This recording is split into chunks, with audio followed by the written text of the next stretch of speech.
So Bernabéu has the final decider. Bernabéu decides next week. Obviously, see Real Madrid.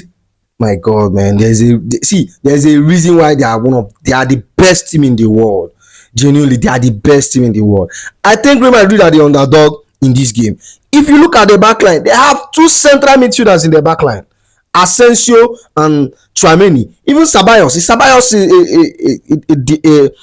is an attacker. They had Tchouameni, what's his name? Asensio, who is a central midfielder. Valverde from the left wing, and Felon Yeah, two central midfielders playing in their defense, and City cannot even beat this Real Madrid. So which Real Madrid is City going to beat?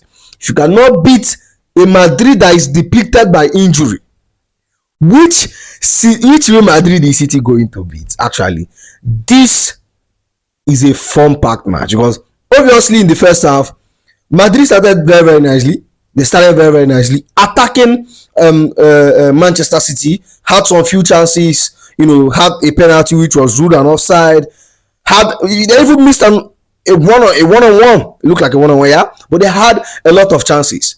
But it was immediately after that, I think Madrid had their way for like 15 minutes, and Man City took over the game, slowed the game down, kept it low, passed the ball, controlled the game generally in the first half, and Haaland was able to get a goal. It was 1-0 going into the first half. 1-0 going into the first half. Manchester City controlled the game. You get me? What's his name? Akanji held down Vinicius Junior. What was Vinicius Junior doing in today's game? Because today, I think he was pretty anonymous, especially in the first half. He was anonymous. He had nothing. He was not involved. He was not serious. He just wants to get into some rubbish. I don't know. Was he rattled? Because obviously the Manchester City fan threw a banner of him to stop crying with blah blah blah. And I think Real Madrid has the last laugh.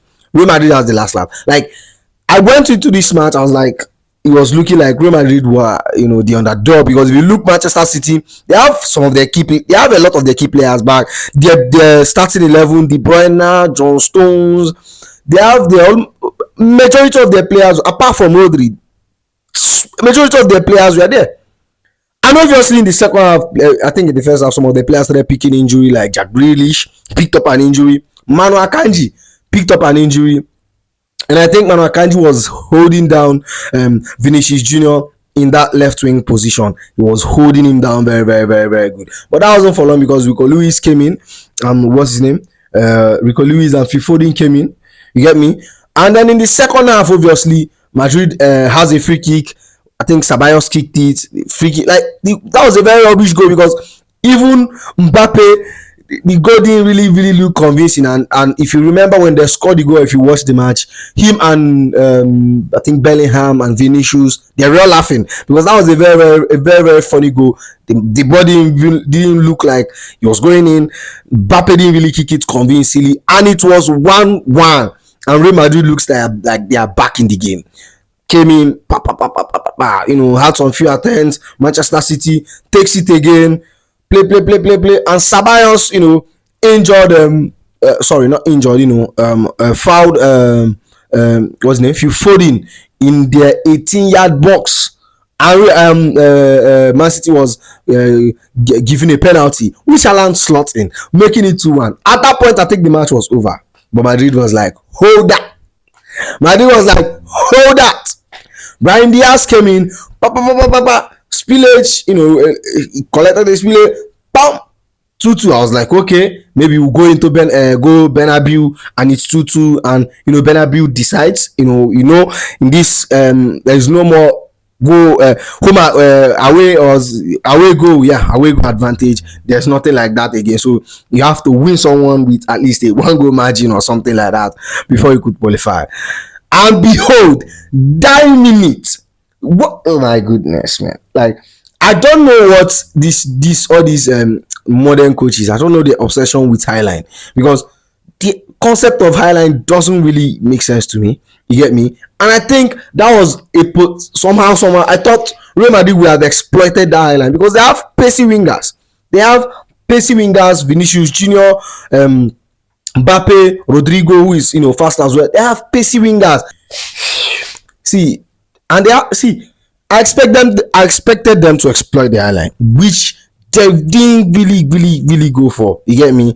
And I think Vinicius Junior was pretty anonymous. I don't know, maybe I've said it before, or maybe I'm repeating it, but I have to say it again. Vinicius Junior was pretty anonymous. He only started playing when he was giving Rico Lewis, and see, immediately Akanji went off. That wing was really open. I don't know what he was trying to do in this game, but that was rubbish. But there are few players I'll be giving shout out to. Players like Kylian Mbappe. Mbappe is a very solid player. See, Real Madrid should be arrested. Real Madrid are criminals. The way they sign world class talents, world class players on a free, bro. The way they are stealing players. See, Mbappe for free. Real Madrid should be arrested for that deal. And with the way that boy is going, see, Vinicius should be careful, because a time will come in a season or more, in like, I think by next season, I think Kylian Mbappe will be the star man of that team. With the way Vinicius is going, with his off and on, his antics, Kylian Mbappe just comes, plays his football, goes his own. Vinicius, I don't know whether I think he has different agendas. Vinicius should try as much as possible to like focus on his football. You get me? Another player which I'll be giving a very huge credit is Erling Haaland. See, this guy is a lot of people don't rate him, but I like him. See, he's a striker that doesn't need. Erling Haaland is a striker that can make 10 touches and score 3 goals. That's the kind of level he is. If you remember, there was a time he tracked back and they were passing the ball. He didn't even care to engage in the hold up play, the link. He didn't care about the build up. He doesn't care. Give me the ball. Let me kill. Let me score. He's a killer. You get me? And when I see people compare him, he's not a good footballer. He doesn't dribble. See, Haaland is a different type of striker. You get me? If you have someone like Haaland and you have someone like Isak, that's like two. I think they have two different profiles. Someone like Omar Mamouche, who could do the dribbling, the link up plays, the hold up plays, and Haaland, who is an absolute killer. He doesn't care. He doesn't want to touch the ball. He just wants to score goals. Like that brother is something else. He went out this match with a brace. I would have given him my man of the match, but I think for me, man of the match is Jude Bellingham. For me, that's the most outstanding player in this match. Jude Bellingham he's not the sexiest footballer you would see. He's not the sexiest option you will see, but that brother is balling. And remember, he's just 21 years old. See, Jude Bellingham for 100 million. At 21 is a steal. I don't know what Madrid bought him, 100 million or whatever. Is a steal, bro. And remember, they can still sell him and they can still generate their money back. They can still make their profit back, brother. Jude Bellingham is a generational talent. See, you don't have to be a sexy footballer like Lionel Messi or like Iniesta or like Xavi or like Pedri, who I think is very good. He's often being compared to him. But Jude Bellingham, see, he does the easy things, the easy passes, the easy touches. Brother, that brother energy, that guy's energy. Oh my goodness, man. His energy is out. See, that boy should be drug tested. Because the way he runs up and down, he helps in attack, he helps in defense, he helps. Oh my goodness. Jude Bellingham is world class. Like, let's not even. Jude Bellingham is world class for me. I think that brother is a very good. I think he's the most important Real Madrid player this season. If you watch how Real Madrid is going, if anything, if Jude Bellingham has gotten under a yellow card, he would have missed the match at Bernabéu, and that would have given Manchester City a very good, more chances of them winning that match. Because see, they don't have any midfielders.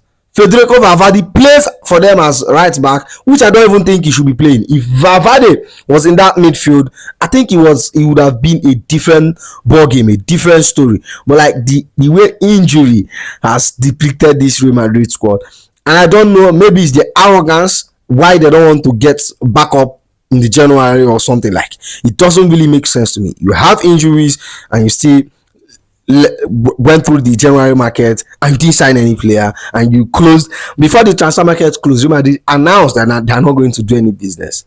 Maybe it's because Carlo Ancelotti leaving, maybe it's because they are saving it for the next manager to come in and they will invest heavily for him. I don't know their plans, but like, that's a very, very big mistake, given that you guys are still in the in the La Liga and still in the Champions. Like, you guys are still competing for every trophy.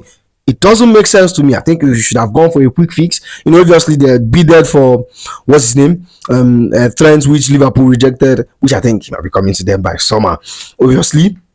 Yeah, but this match, see, Madrid might have won the battle, but the war is still on. Next week, Bernabéu decides.